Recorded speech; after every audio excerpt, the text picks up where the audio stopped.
The Orioles opened this Diamondbacks series on Monday with one of their best performances of the year. Then Tuesday and Wednesday, not so much. Going to recap the rest of the O's D-backs series coming up on this episode of the Locked On Orioles podcast.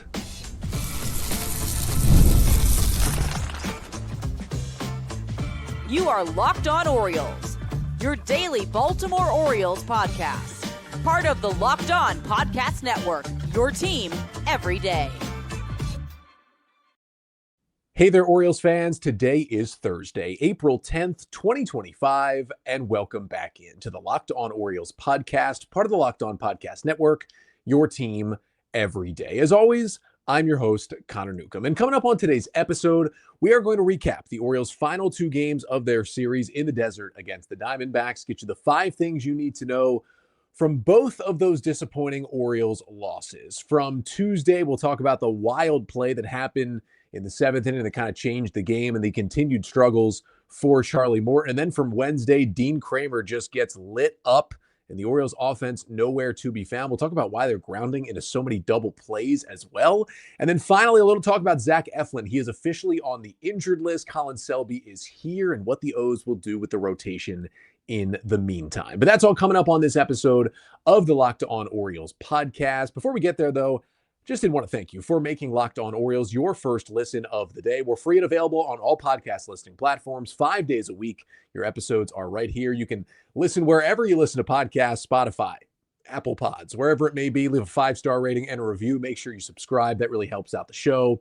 And we're here on YouTube as well. So if you could leave a 5-star rating and a review, and if you're on YouTube, like, comment, and subscribe. It really helps us out as well. And if you have any thoughts on the Orioles, mailbag questions, whatever it may be, you can always email us, lockedonorioles@gmail.com. And thank you for your patience here. I know this Thursday episode going out in the evening, much later than our usual morning posting, but I'm going to be so honest with you all behind the curtain. I got back fairly late on Wednesday night from a work event, knowing that the Orioles had just had a lifeless 9-0 loss to the Diamondbacks. Knew it was going to be a fairly negative episode, and just did not have the time or the want to record then, but want to make sure you guys still get a Thursday episode, still recapping the final 2 games of that series, because again, with the late night West Coast, it was hard to recap every single game day by day, so you still get that here, and then we will still have an early Friday morning, actually, mailbag episode to get to for that one. Let's dive in to the final 2 games of this series, because the last time we talked about Orioles baseball, they had just won 5-1 in Arizona on Monday night. Zach Eflin had looked great. Now,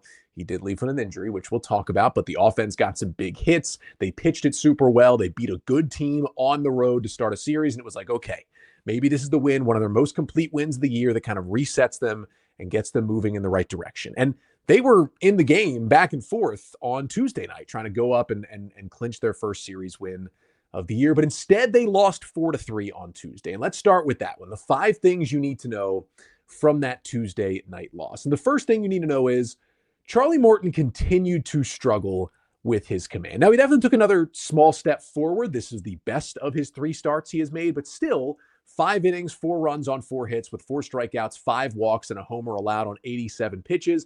Morton has an 8.78 ERA through 3 starts as an Oriole. And listen, the command was bad again. 5 walks in 5 innings is just not good at all. He also had a hit by pitch in there, so it was really 6 free passes in those 5 innings.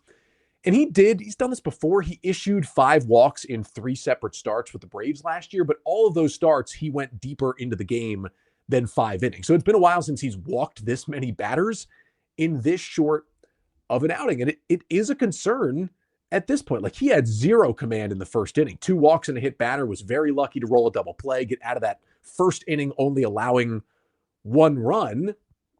And the issues weren't as bad as they were in the first as the game went on, but the issues continued. He was better after the first inning, but he just cannot command that fastball. And yes, kind of the big blow in the 5th, the 2-out, 2-run double from Josh Naylor, it was a tie game, put the D-backs up 4-2 at the time. It was on a hanging 1-2 curveball, so the issue there wasn't fastball command, but Morton's going to throw a lot of curveballs. It is his best pitch. Sometimes he's going to miss. He talked about after the game, he was trying to bury that curveball a little bit more, didn't want to leave it in the zone, and just did. I'm not as concerned about the curveball. It's been a good pitch so far. It's a pitch he's spotted well through his 3 starts, but he's just spraying his fastball everywhere. 44% in-zone rate on his four-seam fastball. His sinker that he also throws, he's had much, much better command with the sinker, but the sinker is a lower velocity pitch that's just worse. Like, you look at the metrics and the stuff, his four-seam fastball is just worlds better than his sinker. So it's nice that he at least has command of one of his fastballs, but when that pitch is in the middle of the zone, that thing gets hit hard. It's the four-seamer that he can really avoid contact, get big swing and miss on. And Lance Brozdowski, who does a great Substack and newsletter writing about pitching, wrote on Wednesday how much more Charlie Morton is elevating his four-seam fastball this year, up in the zone and above the zone. And it's led to some strikeouts, but it's also led to a lot of bad misses, like fastballs missing up at guys' heads and missing way out of the zone. And he's just missing even further from the strike zone where, yeah, they're high fastballs. You're trying to get guys to chase, but some of them are so far away from the zone that they're just going to spit on it immediately and take it for a ball. And you're immediately sometimes behind in the count, or you get into a bad count. It is kind of, and I'm not saying that when every pitcher who gets into their late 30s and early 40s, Morton is 41 years old, struggles in the same way. But I think you can agree with me if you're listening or watching. If you think about a pitcher who's had a nice track record and is still pitching in the majors at 41 years old, because he has had that good track record, but you think about a 41-year-old in the majors starting to struggle on the mound, what do you think of? You think of a guy who his arm is worn down, his body is worn down, he can't throw as hard, and his stuff is just not as crisp. He's trying his best. It's just, his 95 is turned into 92. His hammer slider is turned into like an okay slider, and it just starts to fade on him. That's what you think about with a 41-year-old pitcher. That's not really the reason why Morton has struggled through these first three starts. The stuff is still there. The fastball's 94 to 95. The curveball has good bite. I really liked what I saw out of his changeup on Tuesday night. Didn't throw it too much, but it was really nasty when he did throw it. The stuff is still there. In terms of stuff from a 41-year-old, Morton's right up there at the top of the list. It is the command, and that's the funny part about it. When you think of a pitcher who's still a major league starter at age 41, you think of a guy who, again, okay, the stuff is down, but he still has the pinpoint command that allows him to hit the corners and get guys out. Morton's doing the opposite. Morton's pitching like a 25-year-old who's just got to the big leagues and has this big stuff, but still has no idea where it's going. That is the Charlie Morton issue right now, except he's 41 and not 25. So it's just a little jarring to see a guy at this point in his career who has had some command problems, right? His walk rate spiked a little bit in Atlanta last year, but still not to a point where it was this big of an issue. It is a big issue through his three starts. And again, remember, it is just three starts. The goal for him, like he's done the last 8 years or so, is to make 30 starts. So there are plenty of them to come for Charlie Morton. And I don't want to judge him off of three starts, but the stuff numbers were even up on Tuesday on his pitches. He just can't get the command there. And hopefully, maybe it's a mechanical change. Something's off. Hopefully he can get that back into form by the next time that he takes the mound. Second thing you need to know from this Orioles loss on Tuesday is that the O's offense did jump on Merrill Kelly. Speaking of veteran starters, the 37-year-old righty who took the ball for the Diamondbacks, who was also struggling. He had a 10 ERA in his first two starts, was kind of having a similar season to Charlie Morton so far. And it looked like his season was going to continue in the same direction because the game started with a Gunnar Henderson ground out. And then after that, Adley drew a walk. You had a single from Ryan O'Hearn. Westberg was hit by a pitch, and Cedric Mullins on the first pitch delivers a 2-run single on a soft little liner into right field. And immediately it is 2-0 Orioles with only one out on the board. And after the great performance Monday, they immediately go up 2-0 on Tuesday. You're just feeling a lot better about this Orioles team. And O'Neill did hit into a double play to end the inning, but you're feeling good about that first inning offensively. The hitters looked super locked in that first inning. They were taking pitches outside the zone. They were swinging good pitches inside the zone. It was a good offensive inning for the O's. And then they just weren't locked in. The D-backs got one back. It was 2-1 heading into the top of the second with the Orioles coming back to the plate. And that offensive firepower that they had in the first, Merrill Kelly just locked in. The Orioles hitters didn't. And Kelly retired 16 of the next 17 Orioles hitters he faced heading into the seventh inning. The only hitter that reached base in that stretch was Jackson Holliday, who reached on a fielding error. It should have been 16 out of 16. Holliday got on with an error with 2 outs in the fifth, and Kelly just kind of mowed down the Orioles offense. Now, the O's, to their credit, dialed it back in. Kelly stayed in the game in the seventh, and the Orioles started to rally, which we'll get to, but Merrill Kelly's been a strike thrower his whole career. Coming back from Asia, he has had these low walk rates. He throws the ball in the zone. He hits the corners. The Orioles try to jump on him early, and unfortunately, they hit into a lot of quick outs in the middle of the game, And that's been one of the offensive issues at times this year is they kind of let him settle back in. You got to give him credit. They were all over him in that first inning and just snap of the fingers, immediately let him settle back into this game. Now, the third thing you need to know from this loss is that seventh inning I mentioned got really, really weird. O's went in trailing 4-2. Kelly, the starter, was still on the mound, and Cedric Mullins immediately starts the inning with a leadoff double. And it's like, all right, O's have their first hit since the first inning. We are in business here. Then Tyler O'Neill walks where he swung at a 2-2 breaking ball outside the zone. And I say swung at because he clearly went around. And Laz Diaz at first base, for some reason, called it a check swing. Clear as day was strike three. Ends up being 3-2. He takes the next pitch, and it's outside. It's ball four. O'Neill is on its first and second, no outs. They pull Merrill Kelly from the game. Torey Lovello, the D-backs manager, is rightfully ticked off. He's screaming at Laz Diaz. Lovello gets ejected at that point. And you're thinking like, okay, the Orioles just got a huge break. They have 2 on, no outs. They're going to the bullpen. The manager's ejected. This is the time to make the rally. And they kind of started to do that. They eventually had the bases loaded with 1 out with Jackson Holliday at the plate. And he hits kind of a sinking soft liner out to left field. And Lourdes Gurriel Jr. comes in and makes a sliding, we don't know if it was a catch or not. And then just everything goes wild. Everything goes wild. Cedric Mullins was tagging up at third because whether he catches it or not, you're going to be on the base because if it falls in, you score. If he catches it, you score. So Mullins comes in towards the plate. Gurriel gets up, fires the ball towards home plate, except that throw was closer to Baltimore than it was to home plate in Arizona. So Mullins scores to make it 4-3. And then the other runners, O'Neill goes from second to third. Gary Sanchez goes from first to second. And the Orioles basically acted as if the ball had fallen in left field. And I've seen many people call it a base running error because eventually the D-backs go over and tag Tyler O'Neill at third. He's ruled out because it was called a catch in the outfield. So Mullins does score, but the double play ends the inning. So it still ends up a 4-3 game. And what we heard from Tyler O'Neill was that the umpires, the second and third base umpires, never made a call on the ball in left field because the Gurriel's glove was right on the ground. He kind of slid over top of it. It was really hard to see whether he caught it. You're watching it in real time. You needed a replay to see whether or not he caught that ball cleanly. And the umpires in that case have to make a call. They have to either signal out, one of them does, or the safe sign, which means no catch. And neither the second or third base umpire, the ones that O'Neill and Sanchez, the base runners, are watching, made a call. So when you don't see a call on a ball like that, you assume it fell in, so you advance bases. And because they had to hold up, they weren't able to advance 2 bases, so it could have been second and third and 1 out. They review it for like 10 minutes, talk to the umpires, including, and eventually call it a double play to end the inning. And obviously the Orioles were upset, but it's just a play where you can't really be asking O'Neill and Sanchez to be back at their previous bases because everything they saw from the umpire said that ball fell in and they need to advance to the next base. It is a tough break for an Orioles team that did not need to be having a tough break at this point when they've had a rough start to their season. And the umpires just did not do their job in that scenario. And even if they had done their job right, called it out, O'Neill and Sanchez retreat, Mullins tags up and scores, you'd have your best hitter, Gunnar Henderson, up with 2 on and 2 out down by 1, and 1 swing from Henderson could have changed the game there in the 7th inning. And he just did not give the signal. And those are veteran players, Gary Sanchez and Tyler O'Neill. They know what they're doing on the base pass. They're waiting for the umpires to make a call. They didn't see the call for the out. They advanced bases. They did what they're supposed to. And the umps just kind of blew it. And it was an unfortunate spot. And with the way things are going for the Orioles right now, of course, it did not go their way.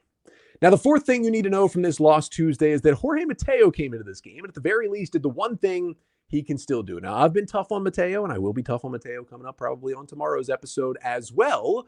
But Mateo did not start this game, but he came in as a pinch runner. Adley Rutschman delivered a 1-out single in the top of the 8th with the Orioles trailing 4-3. He was the DH for the day, so the O's didn't have to worry about kind of changing catchers. So they went with Mateo off the bench to try and steal bases, and that's exactly what he did.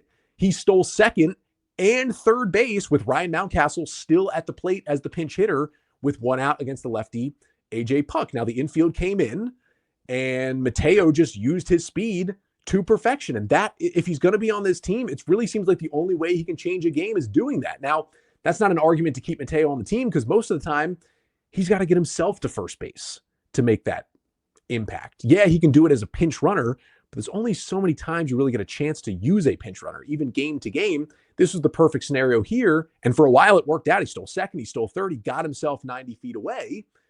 And the Orioles had the contact play on with runner on first and one out. And with a guy with Mateo's speed who's got 99th percentile sprint speed at third base, the contact play is the right way to go. That means if the runner on third sees the hitter hit the ball on the ground, you immediately dash towards home plate on contact. If it's a fly ball or a liner, you freeze, but anything on the ground, you're heading home. And I'm on board with that. Mateo's speed makes it a tough play for any of the infielders. They got to be perfect to throw him out of the plate. Unfortunately, you get screwed if and only if the hitter hits a ground ball back to the pitcher. And what does Mountcastle do? Of course, because the Orioles cannot get a break right now, he hits a ground ball directly back to the pitcher, A.J. Puck. They get Mateo between third and home. Mountcastle smartly moves up to second as Mateo kind of got in a rundown, but Westberg couldn't bring him home, and that ends the inning. And that kind of just killed that chance. And it was nice that Mateo came in and changed the game by stealing second and third, but it's also tough to have him on the roster to only do that, and it still was a bad outcome. That wasn't really on Mateo. It's just the situational, not even awareness, just the bad breaks the Orioles got in the 7th and 8th innings. It's just the ability to get over the hump and tie the game or take the lead was there, and it just didn't happen for the O's for various number of reasons. Definitely made Tuesday's loss frustrating. But the fifth and final thing you need to know from Tuesday's 4-3 loss to the D-backs was the bullpen was really good again in keeping this game close. Charlie Morton left after 5 innings, but you got an inning and third scoreless from Keegan Aiken. Brian Baker came in the 7th, got a big double play. Seranthony Dominguez did walk 2, but still put up a 0 in the bottom of the 8th to keep it at a 4-3 game. The Orioles offense just didn't get the breaks they needed. And through Tuesday's game, the Orioles had a 2.98 bullpen ERA. That was 8th best in baseball. But if you don't count Cionel Perez, who's been absolutely abysmal and everybody else has been pretty good, the non-Cionel Perez bullpen had a 1.40 ERA through Tuesday's game, which would be second lowest in the major. So at the very least, this bullpen has done a good job this year, but they couldn't do anything to help the O's win that game. They just could keep them in it. Unfortunately, they lost 4-3 to even up the series, but they still had a chance with a day game on Wednesday to get their first series win of 2025. Unfortunately, they probably put up their worst performance of 2025, and I'll recap it coming up next. But first, this episode of the Locked On Orioles podcast is brought to you by Just Ingredients.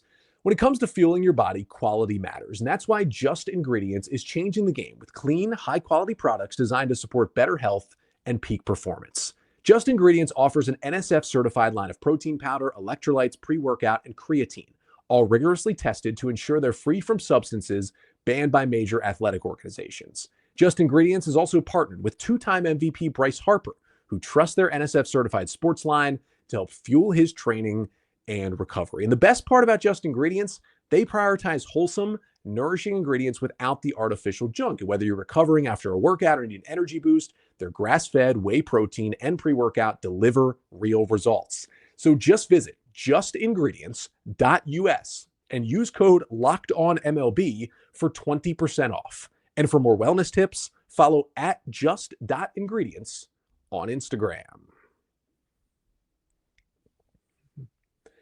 So after that tough 1-run loss on Tuesday, which weirdly was the first 1-run game of the season the Orioles had played, they still had a chance on Wednesday. They had Dean Kremer, who's been a little shaky throughout the year, but generally can be a calming presence for this rotation. He's on the mound. You still got a chance to win a series for the first time this year. And the Orioles kind of did the opposite. They lost the series and in pretty gruesome fashion with a 9-0 loss on Wednesday afternoon. And I'm going to get to the 5 things you need to know from that Wednesday loss. And the first thing you need to know is Dean Kremer just did absolutely not have the goods in this game. Kramer's final line in his 3rd start of the season, Dean lasting only 4 2/3, allowing 6 runs on 8 hits, 4 Ks, a walk, and 3 home runs allowed on 85 pitches. His ERA is 8.16 through 3 starts this year. And it's been 3 rough starts. And the biggest thing, this is what I talked about for Dean Kremer throughout spring training. It's what I talked about when I would say his first start in Toronto, that was his best start. He pitched into the 6th, gave up a few too many hits and runs, but the stuff looked okay. The last 2 have just not been good at all. But what I talked about in spring training, and even after that first start against the Blue Jays, when the Orioles did win that Saturday game with Kremer on the mound, at least keeping them in it when the offense exploded, is that the splitter that Kremer debuted as his maybe nastiest offering last year, became his strikeout pitch against lefties. That is going to be the X factor for Dean Kremer. As his splitter goes, he goes in terms of taking the next step. I don't think he needs the splitter to maintain his spot as like a really solid 4 or 5 starter in the big leagues, but the splitter seemed like the pitch, it was so nasty to take him to that number 3-ish starter level or even above. He just hasn't had it for 3 starts. That's his out pitch. It hasn't been working. It hasn't had as much break as usual, hasn't had as good of command on that pitch as he had at times last year. And because of that, he's a 5-pitch pitcher. He used his splitter the least amount of times on Wednesday. 12 splitters out of 85 pitches was his least used pitch on the day. And, he's mostly throwing it to lefties. 11 of the 12 went to left-handers. 8 swings on it, 0 swings and misses. When your swing and miss pitch is not getting a single whiff, you are in trouble. And he gave up one of the home runs against that splitter. The Josh Naylor solo shot was against just a hanging splitter that didn't really move a lot. Naylor was all over it. It was just kind of tough to watch. And again, he has other offerings. He's heavy on the cutter. He's got the sinker. He's got the 4-seamer. He throws that big overhand curveball for strikes. But 4 whiffs on 39 swings in general just tells you his stuff is just not very sharp right now. Now, he's not a huge swing and miss pitcher anyway. But for Dean Kremer, who struggles with hard contact sometimes, he's just giving up way too much contact in general, and that is getting him in trouble.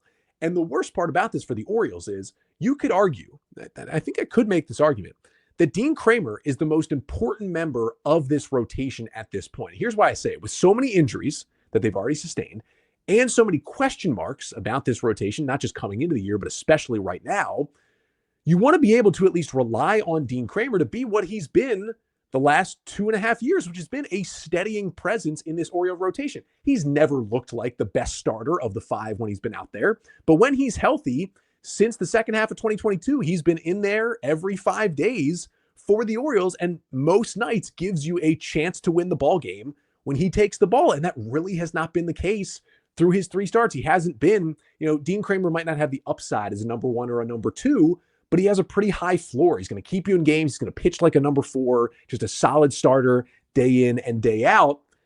He has just not been that. He is the guy who could stabilize a rotation, not take it to the next level, but stabilize a rotation in disarray. And let me tell you, this Orioles rotation is absolutely in disarray. They kind of need Dean Kremer, the veteran presence, at least the Orioles veteran presence. They have older pitchers, but for guys who've been around the Orioles, Kremer is that guy who's been around Baltimore for the longest. He needs to stabilize them. And he's arguably pitching worse than anybody right now. And so that, I think, is a really, really big issue. I mean, he's not going to lose his rotation spot. Who else are they going to go to? So he's just got to figure it out right now. He's most likely going to pitch next week in the series during the week against Cleveland. He's got to hone it in. The O's need a good start from him desperately the next time he goes out there. But second thing you need to know from this Wednesday loss, that the Orioles offense just did nothing. Shut out for the second time this season. 4 singles, 2 walks. Those were their base runners. No extra base hits. Barely had runners in scoring position. Nothing. Just a dud of an offensive performance for 9 innings. Brandon Pfaadt was good.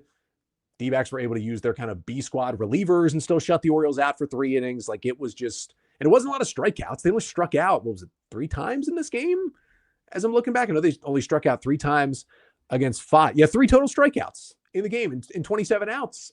So you're putting the ball in play. That's good. It's not big swing and miss. That hasn't been the issue. It's just, and they had 13 hard hit balls. So you're striking it well. Some bad luck involved, but just kind of a lifeless performance. And you wonder, like, how do you hit 13 hard hit balls, which, as I talked about on Wednesday's episode, if you haven't checked it out, kind of the stats I use, hard hit balls had a .490 batting average in the 2024 Major League Baseball season. So you're thinking, how do the Orioles hit 13 balls hard and end up with only 4 hits and all of them singles? Well, the third thing you need to know from this loss is the Orioles keep grounding into double plays. And even though they only had 6 base runners in this game, they grounded into 2 double plays. Ryan Mountcastle and Ryan O'Hearn each bounced into one in this Wednesday game. And it's been quite a turnaround for the Orioles. The O's now, through play on Wednesday, through their first 13 games, have bounced into 16 double plays. That is about 1.2 double plays per game. That leads Major League Baseball. Nobody has hit into more than 16 double plays entering play on Thursday. The Orioles grounded into 71 double plays all year. last season. That was just over 0.4 double plays per game. And we saw the stat earlier this offseason. That was a new record for a 162 game season for least amount of double plays that a team itself has grounded into. It just was not an issue for the Orioles last year. And yet it has become a huge issue. So why is it happening? Well, they're hitting the ball hard, which is nice, but they're hitting it hard on the ground. And that is not good. There is no money on the ground. You hear your little league coach tell you to hit the ball on the ground. Don't listen to him. It's not a good thing in baseball. The best that can happen is a hard hit single or maybe a double down the line if you're likely. You hit it in the air, a lot better stuff can happen. And the Orioles are learning that the hard way right now. They are 5th in baseball in team hard hit rate, just below 44%. I mentioned how about 40% is average. Anything above 45% is really good. They're at 44 as a team. That is a really, really good number. But they right now are 18th in ground ball rate, 42%. They're 12th in average launch angle, which is solid. But if you sort since game 4 of the year, so if you remember, the Orioles on opening day hit a franchise record 6 home runs against the Blue Jays. They hit a bunch more after that. The Orioles hit 10 home runs in their first 3 games. They took 2 of 3 to begin the year against the Jays. They have just 2 homers in the last 10 games since then. So since that 4th game of the year, that Sunday in Toronto, the Orioles are in the bottom 10 in ground ball rate. They're in the bottom 10 in average launch angle while still being 5th in the league in hard hit percentage. Hitting the ball on the ground hard works against you. Yeah, you want to hit the ball hard, but if you hit it on the ground and you happen to hit it even near a defender, the faster you hit it, the faster it gets to that defender on the ground, and the easier it is to turn a double play if you hit a ground ball with base runners on. And that is what the Orioles are really running into this year. Last year, they were 3rd in hard hit rate, but also 5th in launch angle and also 27th in ground ball rate. So they hit it hard, but they hit everything in the air. And that's why they stayed out of ground ball double plays. They're still hitting it hard, but when it's on the ground and at fielders, you're going to be in a bad spot. Now, I trust the Orioles offense when they're hitting it hard. That's overall going to be a good thing. And they're going to start to elevate a little bit more. But something's got to change right there because you can't keep erasing the rallies that you're getting. 4th thing you need to know from the Wednesday loss, Ciano Perez was horrible again. I mean, his velocity on a sinker was back to 95, 97. He was like 92, 93 in Kansas City on Friday night. Some must have been the weather. I was worried he was injured. He also threw 7 cutters using his new pitch, which was nice, but it didn't help him miss bats, didn't help him throw strikes. He went out there and, oh my goodness, 2 walks. He allowed a run, 2 hits, and an inning and a third. Like the O's might have to make a decision on him at some point. We're going to talk about him a little bit tomorrow as well. But the 5th and final thing you need to know from the Orioles' 9-0 loss to the Diamondbacks on Wednesday afternoon to drop this series is that Colin Selby made his season debut. Came up on Wednesday, unfortunately gave up 2 runs in the 8th. We'll talk about him, though, a little bit more in a moment. But for the Orioles, 4 series into the year, 3 series losses, and a 2-2 series split. It is the first time since 2010 that the Orioles have not won any of their first 4 series. And at a 5-8 record after the loss Wednesday, it is the first time they have been 3 games under 500 since July of 2022, since they really turned this rebuild around. That was in July of 22. That was right when they were going through their 10-game winning streak that month. That was the last time the O's have been 3 games under 500. It has been a while. It's kind of a big old yikes right now, what we're seeing from the O's. Hopefully the off day here on Thursday will help them coming back home Friday. TBD if they even play a baseball game Friday with the rain in the air, but hopefully that can fix some things. Again, it's 13 games out of 162. We're still on April 10th. There's plenty of baseball to play. We've seen this from the Orioles, what happened last year. It's much better to play poorly in the first half if you're going to turn it on in the second half because it's a talented enough team to do that. But right now, yeah, it's not very fun to watch the Orioles play baseball. And even worse, the one pitcher, the one starter who's pitched really well, he's now also on the injured list. Zach Eflin going on the IL. How does that impact the O's? We'll talk about it to finish off the show coming up next. But first, this episode of the Locked On Orioles podcast is also brought to you by FanDuel. The NBA playoffs are almost here, and FanDuel is giving new customers an incredible way to get in on the action. Right now, when you join FanDuel and place your first $5 bet, you'll get $250 in bonus bets if your first bet wins. And I really like how FanDuel makes betting easy, whether it's picking my favorite team or diving into player props, from 3-pointers to steals to assists. FanDuel has so many ways to bet your favorite player props. Plus, after the game tips off, you can even combine live prop bets into a same-game parlay for a chance to win big. So don't miss out. Head to FanDuel.com and claim your $250 in bonus bets today. So to finish things off here on this Thursday evening episode, let's talk about Zach Eflin, because Zach Eflin, who pitched 6 strong innings in Monday night's win, he had thrown only 73 pitches, and then all of a sudden, Yennier Cano was warming up in the bullpen in the top of the 7th. And despite the negative people who want to be pessimistic about everything, and they're like, oh, Brandon Hyde's so stupid, he's going to pull Zach Eflin at 73 pitches. He was clearly going to be dealing with an injury if he was coming out at that point. And unfortunately, he was. He came out with some shoulder fatigue. He said he was feeling good when he woke up Tuesday, but was still going for MRIs.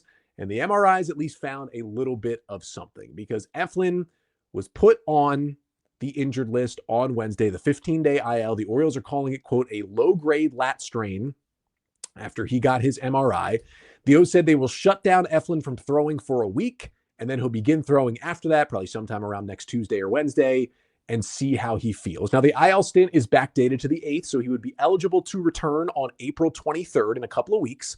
And the hope is that he would be ready to come back right then on April 23rd. Like, he did have a little bit of a shoulder inflammation issue late last year in August. He went on the 15-day IL, and the day he was eligible to come back, he returned. He started at Coors Field and had one of his best starts in an Oriole uniform. So hopefully that is what happens this time around. And if Eflin does just miss like right around the minimal time of 15 days or so, you can get by only needing to have one start covered. I talked about this on Tuesday's episode, so go back and check that out for kind of the full schedule breakdown when I talked about if Eflin did have to head to the IL. But because of off days the Orioles have coming up, including this off day here today in April 19th, that Saturday coming up, is the only day between now and the 23rd when he's eligible to come off the IL that the Orioles wouldn't have one of their 4 current starting pitchers in the rotation here on regular rest. However, if you go that plan, you say, hey, we'll just use a spot starter on the 19th and then call up Eflin or activate Eflin, and hopefully he's good to go.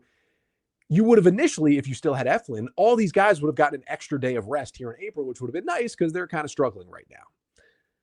So the Orioles did call up Colin Selby, the reliever, right-handed reliever, to take Eflin's spot on the roster for now. And if they keep him around for a while, you could keep Selby here all the way until April 19th. And then he does have options. You could send him back to AAA. You could call up Brandon Young, who's pitched really well in his first 2 AAA starts. He's on the 40-man roster already. He could make a spot start for you against the Reds, one of the worst offenses in baseball, on the 19th. And then he could go right back down in favor of another reliever. And if Eflin is ready, he could come off the IL on April 23rd, start that game, and the Orioles would never need another starter except for that one Brandon Young game. Like, Eflin's next turn in the rotation is coming up on Sunday. So I guess you could call up Brandon Young this Sunday. He last pitched on Saturday, so he'd be on regular rest. You could call up Young for that game, certainly, and give him 2 starts. But if you don't feel like he's super ready, Charlie Morton, because he pitched Tuesday and then with the off day, if he pitches again Sunday, that's regular rest. You could just skip Eflin while he's on the IL, go right to your next guy in Morton, and still be online to go. And then the Orioles have another off day on Monday. So that helps them kind of push back the rotation until the 19th. Now, you still have Chase McDermott, Trevor Rogers, Grayson Rodriguez, Albert Suarez still on the injured list. Kyle Gibson actually made his first start in AAA Norfolk on Thursday, but he's probably going to need 1 or 2 more starts and probably isn't going to be fully built up for April 19th. So he's a possibility you could rush him to be an option for that game, but he definitely won't be an option for this Sunday, obviously, with him just starting on Thursday. But if Eflin is out for longer than those minimum 15 days, that's when Kyle Gibson comes into the picture, because around the 23rd, 24th, when his start would come up next, that's when you can call up Kyle Gibson and take that spot. So maybe you could call up Young for 1 or 2 spot starts, send him back to AAA, and that is how Kyle Gibson has his roster spot waiting for him. Orioles are hoping he's ready by May 1st at the latest, but I think it could even be a little earlier than that, since he already made 1 AAA start and threw 47 pitches and looked solid on Thursday. And then hopefully Trevor Rogers and Chase McDermott are ready sometime later this month. Maybe at some point in May, you can get Grayson Rodriguez back as well. So hopefully this could not be terrible for the Orioles, is what I'm saying, because they have these off days and because the O's don't seem super concerned about Eflin missing an extended amount of time. But I did mention they called up Colin Selby, who did give up 2 runs in the 8th inning on Wednesday. But who is Colin Selby, if you don't know him? 27-year-old right-handed pitcher, claimed off waivers from the Royals last year. He pitched a few times with the O's in the big leagues, 4 scoreless innings, 1 hit, 5 Ks, and no walks. The Orioles added 2 miles per hour on his fastball, made his breaking balls even better. Like, they changed him, had him favor the sinker over the 4-seamer, became a really good reliever. He actually made the postseason roster, got the final postseason bullpen spot over Matt Bowman. Didn't pitch in either of those wildcard games against the Royals, but was good enough to get that honor, which was pretty cool for him. Then he was in Major League camp, seemed like, especially after the Kittredge injury, a chance to make the team. But he had one bad outing in February, was immediately sent to minor league camp. We kind of never saw from him again in spring training. And I was like, was he hurt? Something weird was going on. But then he was on the Norfolk break camp roster. And so far in AAA, 3 1/3 scoreless, 1 hit, 5 Ks, and a walk out of the bullpen. It's a sinker at 95, big, nasty knuckle curve, good slider, and a 4-seam fastball at 95 as well is in the mix for Selby. Either he'll be here for a couple more days, and then they call up a starter, or Selby could be here for a little over a week pitching out of the bullpen. But I will say, all those plans are if Eflin is out for the short amount of time. If Eflin is out for an extended amount of time, that is going to be real, real bad, and even worse than it currently is for this Orioles rotation. So hopefully it is just a quick absence, and the Orioles with the off days can kind of cover it fairly easily before Zach Eflin, their best starter right now, could come back. That'll do it for today's episode. Thank you so, so much for tuning in. We've got one more pod this week, despite the Orioles off day on Thursday. We got a mailbag coming your way on Friday morning. Going to discuss some interesting topics like what the Orioles should do with Cionel Perez, who really has the input on the Orioles lineups, what's going on with the O's offense when they struggle. We'll talk about the reported offer to Corbin Burns and a lot more coming up on tomorrow's mailbag episode. But until then, I'm Connor Newcomb, and this has been the Locked On Orioles podcast, part of the Locked On Podcast Network. Your team every day.